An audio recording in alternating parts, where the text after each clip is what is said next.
Welcome to Music Forever, a podcast by the New Horizons International Music Association.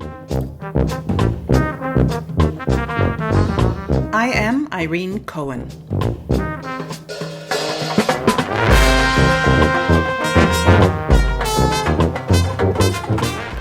Penny Foote is a lifelong percussionist.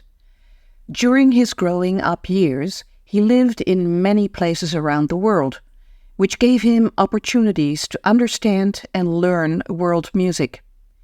He lives with his wife Penny Foote in Weston, Massachusetts, and is still an active percussion educator. Dan owns hundreds of percussion instruments, which are neatly displayed in his studio. He brings his instruments to music camps, where he also works as a percussion instructor. Dan joined the Sudbury New Horizons music group in Massachusetts and loves teaching people of all ages. Dan shares his very colorful journey of becoming a musician, the challenges of going on tour, his passion for teaching, and his loving partnership with Penny, who has supported him throughout.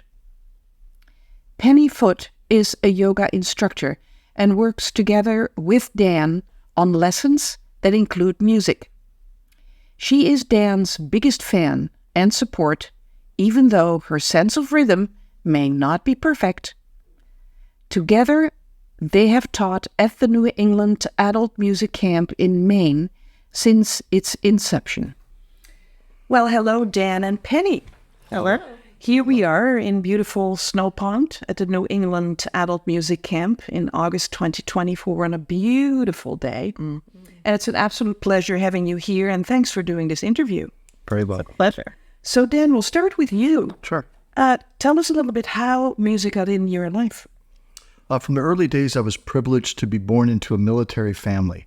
So I remember traveling 2 years stateside, 2 years abroad, Italy, Taiwan, Peru, Hawaii, etc. And I had a lot of fond memories growing up listening to very different types of music. And I absolutely fell in love at an early age with the dissonance of maybe Chinese opera. And I fell in love with the rhythms of Peru, etc.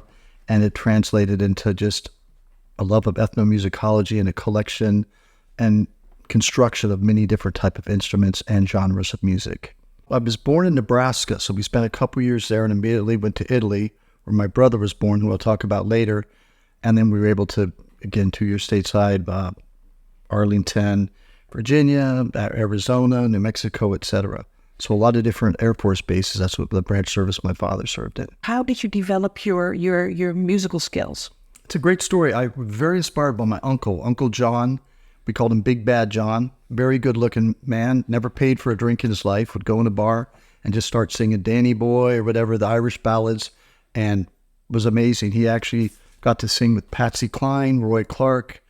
They said, "You're better than us," but he unfortunately loved Black Velvet. He loved to drink, and that was his downfall. So we grew up, not a lot of money in the family, a lot from the coal miners up in West Virginia area on my dad's side, and so it was a pretty impoverished area. But I remember the love of music. There was always music in our house all the time. And we had one stereo player. And so my dad would play the Irish music, the ballads, country, and then my mom would play opera. And I just grew up listening to opera and country, and I loved it, absolutely loved it. And it had a huge impact. And I think after that, we were in Taiwan. I remember Neil Diamond's Hot August Night. Changed my life, that album. I heard the drum solo after the prologue. Dun dun dun dun dun dun dun, cracked, dun dun dun dun dun dun dun dun. I still remember the feel to this day. I said, "That's it, Mom and Dad. I'm going to be a drummer." The 7th grade, I said, "That's it. That's what I'm doing."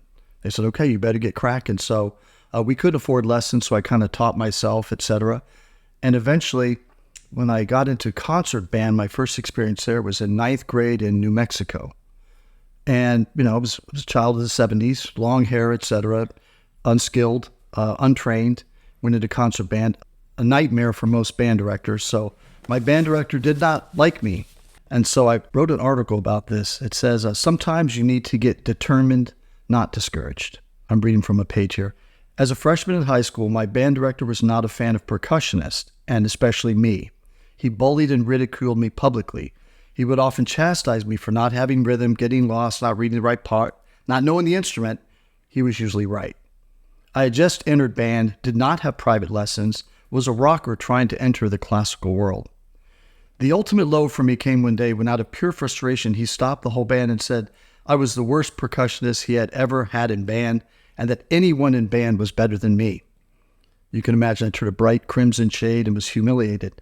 To prove his point, he picked an unwilling flute player to reluctantly take up my bass drum part. She played the mallet backwards, hit the wrong area of the drum, but did keep a fairly good beat. He said that she was better than me, had better time, that I should quit. I would never make it as a percussionist. Needless to say, publicly shamed, turned bright red and left the band room. I went home utterly defeated and told all my friends, family, my girlfriend at the time what had happened. Every single one said I should quit. I didn't need the pressure. I didn't need that band. I was in 2 rock bands. I was doing well. I had everything I wanted. Why would I go back? I thought long and hard about it, slept on it, and the next morning I made my decision. As I walked in the band room, grabbed my mallet, proceeded to rehearse with the group, he stopped the band again and said, I thought my message to you yesterday was pretty clear. What part did you not understand? And I said, if I quit, you win. I'm not dropping band, so you do your job and teach me how to do it right. After an exceedingly long silence, he nodded and said, okay. We never became best friends, but I became a sponge and learned absolutely everything I could about percussion and made a decision to pursue my dream of being a professional musician. So today, when I'm faced with challenges in music or life, I always ask myself, am I going to get discouraged or determined? So people always say, oh, I had a bad teacher or a good teacher. I go, you know what? You can learn from both. Yes. That was a very valuable point in my life where I said, you know what? I'm going to face challenges, but, you have to just pick up and go. You got to move on. Yeah. And you can't let the naysayers and the people hold you down, because if you got that spark, and you got to really fan it to a flame. Wow. But it does say a lot about you, even at a young age. That's a remarkable story. Wow. Yeah. Penny, how did music get in your life? Well, this is kind of a funny story. Music entered my life when Dan walked into it. I grew up in the South, and it was all gospel music. I was raised Southern Baptist, and it was all about, the choir and the singing and the clapping. And I don't know many of the popular bands or any of that still to this day, because it's not something that resonates with me. Put on some gospel, then that resonates with me, just because that's what I grew up with. It was a string quartet that wanted to hire me as a percussionist.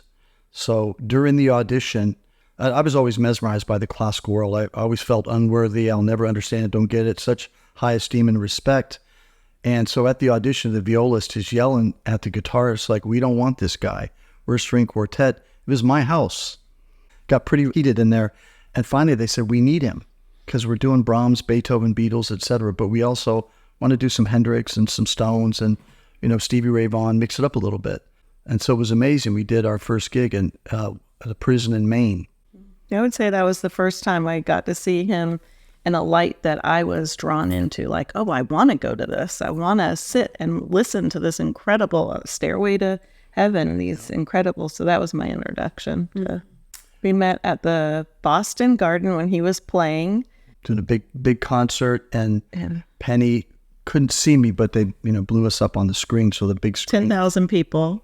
And I felt like I was watching the band. I was with my roommate who wanted to go see this, and she liked the guitar player of his band. They always liked the guitar players.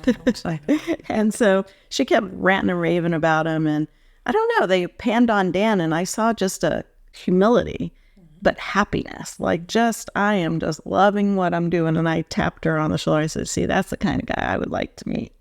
And so as it turned out, she was a pretty forceful friend, and met him during one of the intermissions and said, hey, you have a girlfriend? And he's like, thanks, lady, but no thanks. And she's like, not for me. And she kind of drug him over in the middle of this group of 10,000 people, and we met, and our eyes connected. And I fell in love. She was wearing a coffee-stained sweatshirt. She had her hair pulled back in a ponytail, her glasses were on, and I could tell she was mortified. I'd come straight from work. I was just like, oh my gosh, I had no time to go home and change. I tore my contact. I had my glasses on. I was just not my best. And I just I mean, I heard the bells and everything going off. I said, unbelievable. And we were married pretty short after that, coming up on 35 years.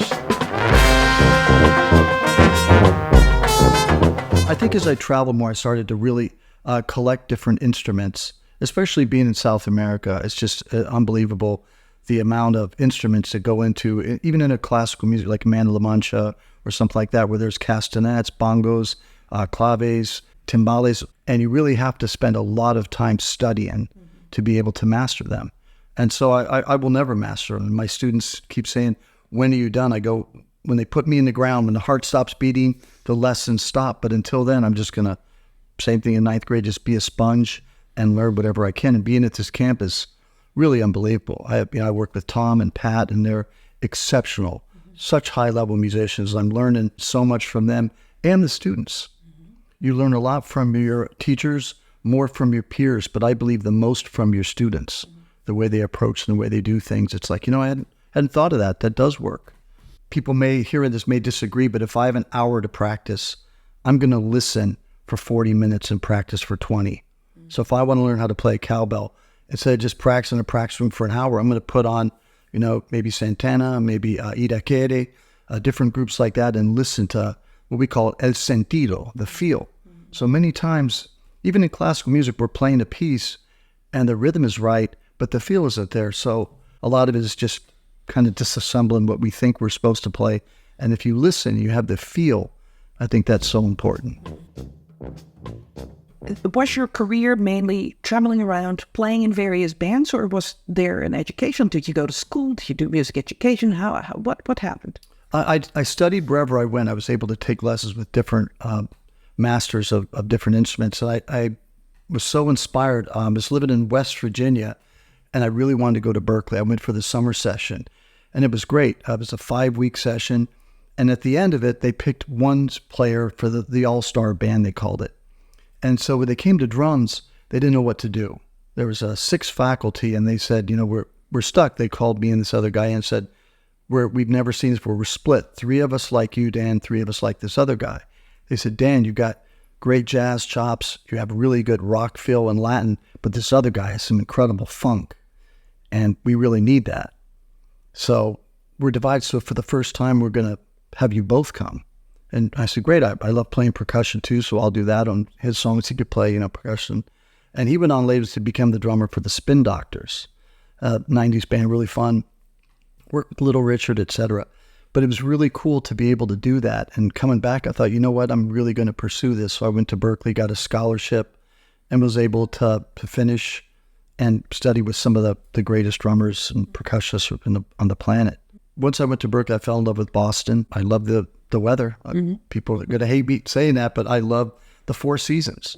And I love being the incredible amount of music we have. The great universities, a lot of great talent come from there. So we're based here, but we do travel. So with the band, I toured Europe and did different things. It was a lot of fun, but I love calling Boston my home. He made a lot of sacrifices along the way after traveling, and then we had 3 small kids, and so then I wasn't able to go with them, and then all of a sudden he realized, wait, I'm missing some really important milestones in my kid's life.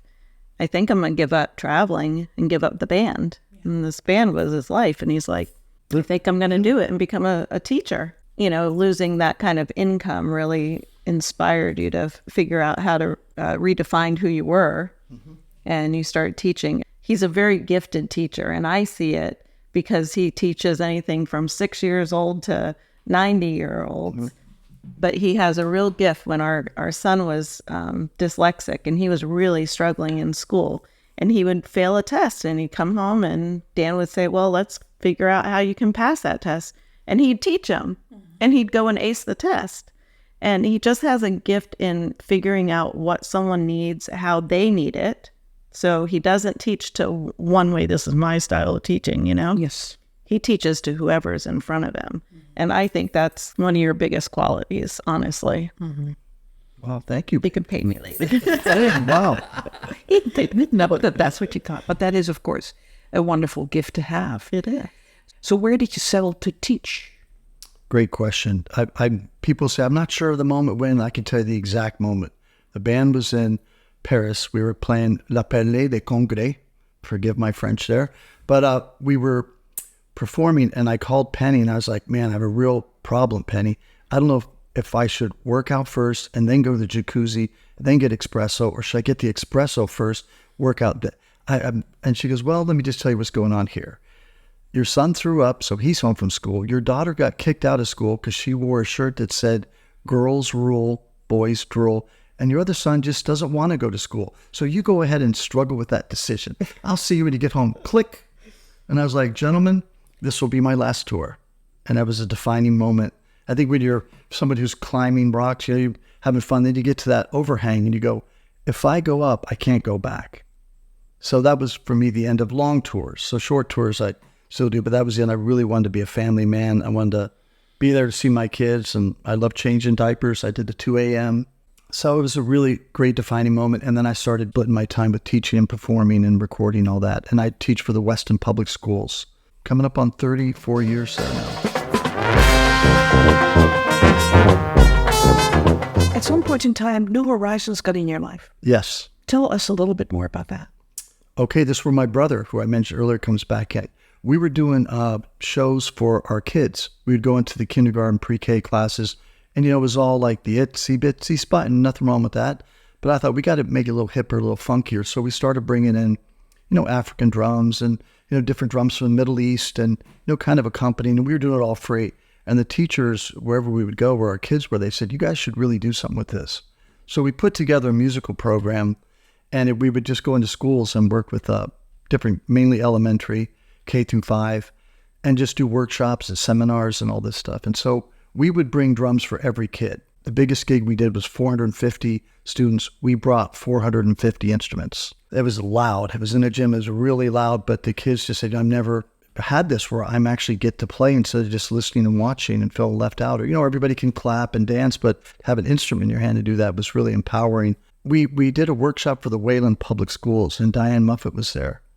And she saw our presentation and approached me later and said, would you be interested, in working with adults? Have you worked with adults? And I said, yeah, I love working with adults. We did it. We started with the novice band and intermediate band. And I had, 80-year-old librarians and, dentists, everybody in there just like, and I was just so proud just to see. I remember the song, Begin the Begin, and the bass player, so her name Gail, was dum da ding ding dum bum bum ba dum bum bum. And just the look on her face to get this made me so happy. But something Penny and I do now, I hope I don't get choked up because this is so powerful. We do a lot of assisted livings and nursing homes, and we go in and we bring drums. And this guy just had a scowl on his face. Probably, I'm guessing, mid-80s, not too happy and there. And so we put a drum in front of him. He started hitting the drum, and he had pretty good rhythm. So I approached him. I encouraged him. I started doing like a call and response thing with him. And he was playing. He started crying. So I thought I messed up. I thought I, hurt his hand or maybe said something that, that bothered him. And the staff stopped. They're crying. His family's crying. His wife's crying. What's happened? They said for 2 years, he's been at this memory care, has never come out to do anything, any activity. This is the first and only activity he's come to, and he's smiling. We haven't seen him smile. His wife said he was a drummer, and it just reawoken something. And I was blown away. I said, the power of music. We haven't even really tapped into it. Well, and that shows you what a good teacher he is, because I come from no rhythm whatsoever. And when I started teaching yoga, and he wanted a company, he said, you're going right and I'm going down on a beat or whatever you were trying to tell. He had to teach me to count. And he had to teach me how to talk to the beat of the music and stuff. And it's just another testament of his teaching that I would have never been able to play music in any of my classes. But because he taught me how to listen, how to follow the music, I feel like I'm a better teacher. Because right. I can include that now, yes, in a way, and have a rhythm. I have a rhythm to my teaching now, which I don't know if I would have had without him. Very interesting. So here we are at a music camp, and you're both coming. You're involved in playing percussion, but also teaching percussion. Right. How is that for you, coming to a camp and teaching folks like us, our age group, older people? I absolutely love it. It's one of the passions of my life. I love this camp in particular.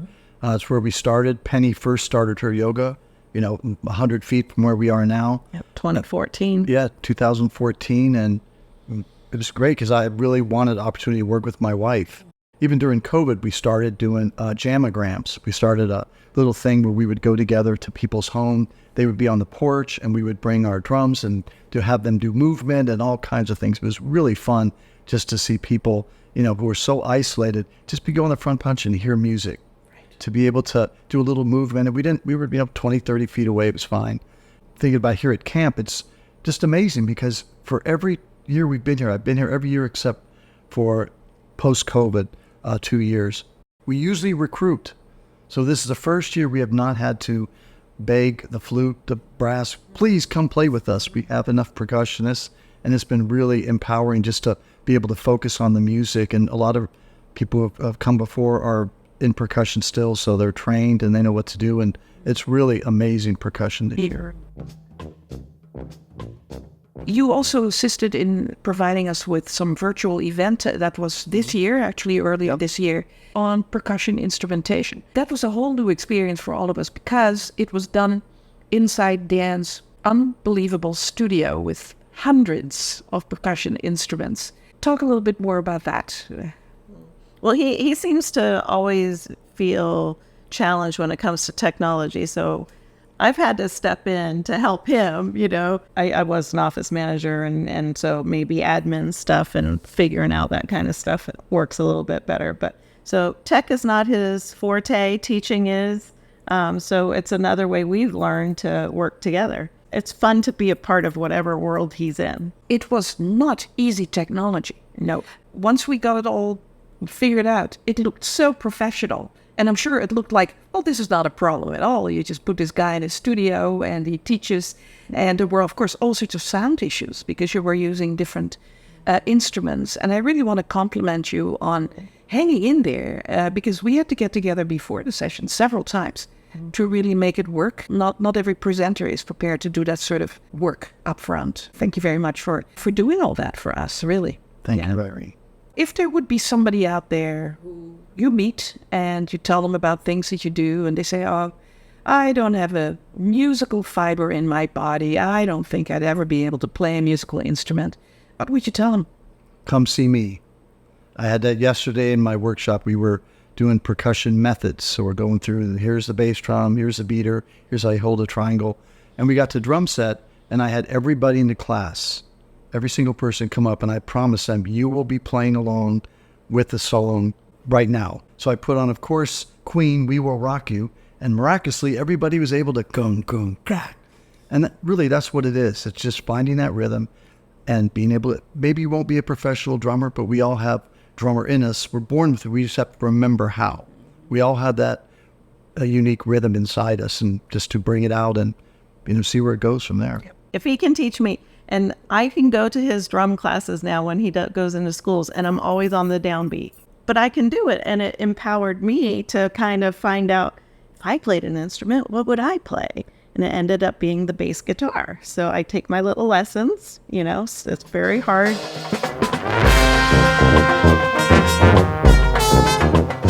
Listeners, please do not hate me after this story. So we were here at camp first year, and Diane said, would you lead a drum circle? I'd love to. I said, how many people? She goes, I don't know, maybe 15 to 20. I think I had about 89 drum circle, and it was incredible. We were just having a blast, and the theme of the camp is your best is good enough. We were having so much fun, and behind me was a cowbell. And the rhythm is here, and this, I literally, it was right in my ear. I couldn't concentrate. And I said, everybody, I'm really sorry. I have to stop the drum circle. In 35 years I've never had to stop one. I had to see who it was. It was Penny. And I said, your best is not good enough right now, so let me take the cowbell away. We'll give you an egg shaker or something. But I felt so bad. But I literally couldn't go on. It was right there. That was a defining moment. Well, it takes a lot of talent to throw off your highly educated percussion spouse, to throw him off from a rhythm point of view. I think that's very talented. There you go. Thank you. Yes, that requires extreme talent. Thank you for saving me. Thank you. Anyhow, guys, thank you so much for doing this interview. Delightful. Really, your stories are wonderful. Very welcome. And so thank you so much. Thank you, Ray. Hope to work with you in the future. Thank you, listeners.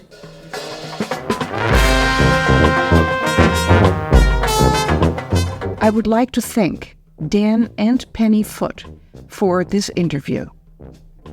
If you would like to find out more about Sudbury Valley New Horizons music, please go to their website at svnhb.org.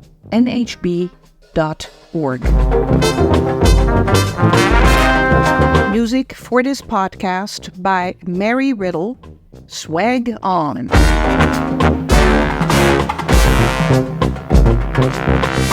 Thanks for joining us for this episode of Music Forever. If you are interested to be interviewed for this podcast, please email us at nimapodcast@gmail.com. That is NHIMA podcast@gmail.com. See you next time.